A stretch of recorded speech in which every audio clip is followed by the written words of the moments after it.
What's up guys, it's your boy Dick Dash and I'm back with another video. In this video I'm going to show you how to turn your Raspberry Pi 3 Model B into an NES Classic.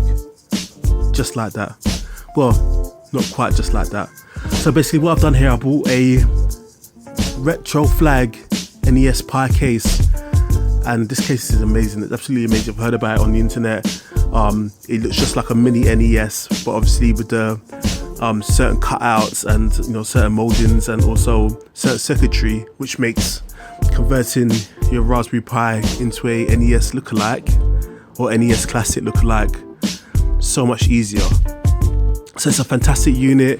They're pretty hard to get, but I'll throw a link in the description so that you can go buy your own.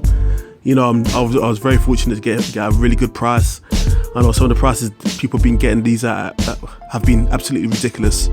I mean, people are paying hundreds of dollars. But anyway, the box is is literally like a copy of what's inside. I really like the box. I really like the presentation.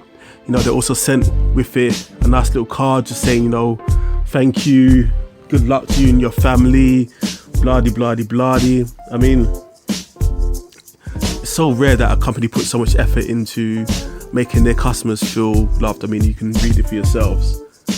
But yeah, they appreciate your custom. So I don't know what it's like if you get it through the resellers, but definitely because I got this, well, not direct from the manufacturer, but via Amazon. I'll throw the link in the description, like I said. But yeah, these people sent it directly to me, and it's fantastic. So as you can see, it looks just like a mini NES. I mean, the molding's great. The plastics are good quality. Obviously, it says different letterings. It doesn't say Nintendo NES system.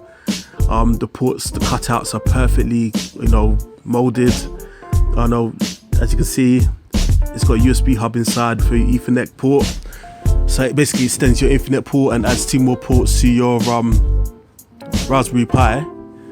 At the bottom, it's got a little placeholder, a little compartment, should I say, sorry, for your micro SD card, so you can have multiple images in multiple cards in that compartment. Also have a wiring diagram to show you how to hook everything up, which is absolutely fantastic. It makes hooking it up very easy, which I'll demonstrate for you soon enough. So let me get this open, and there you go. So everything's in there. You've got the screws that you require. The wires are nice and tight. They're the correct length. There's no kind of wastage in there. Everything's nicely put together. Really high quality circuit boards and ports.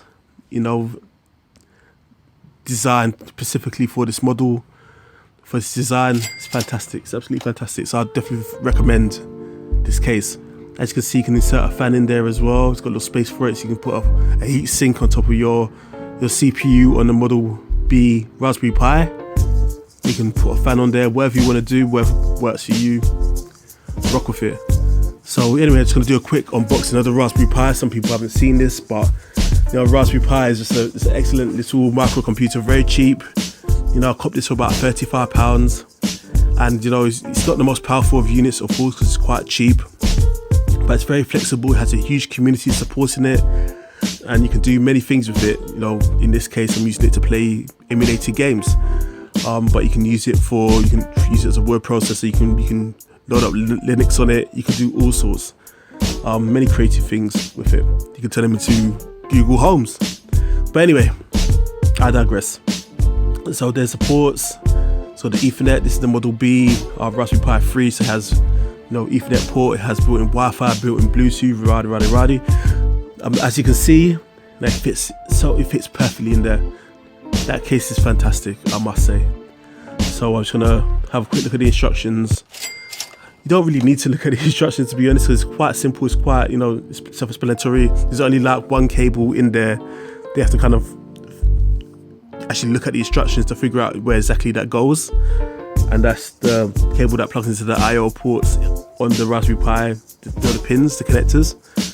So anyway, I'm just going to plug in the Ethernet, which extends the Ethernet port to the port on the board, which is front facing on this device. So there you go. I'm going to plug in the USB, which gives you easy access to USBs at the front.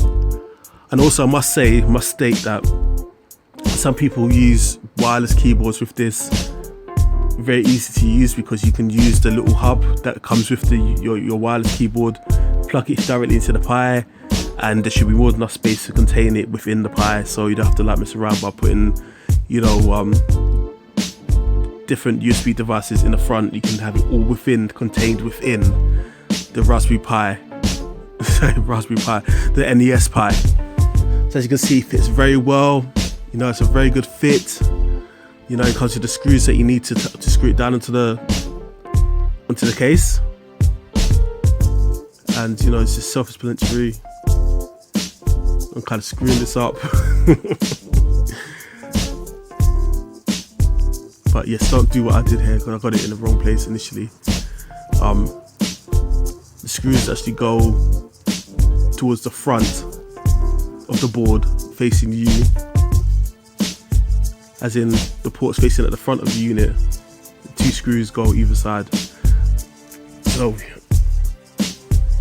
and also you obviously need a macro screwdriver kit, a computing screwdriver kit, which will help fantastically so you've screwing these screws.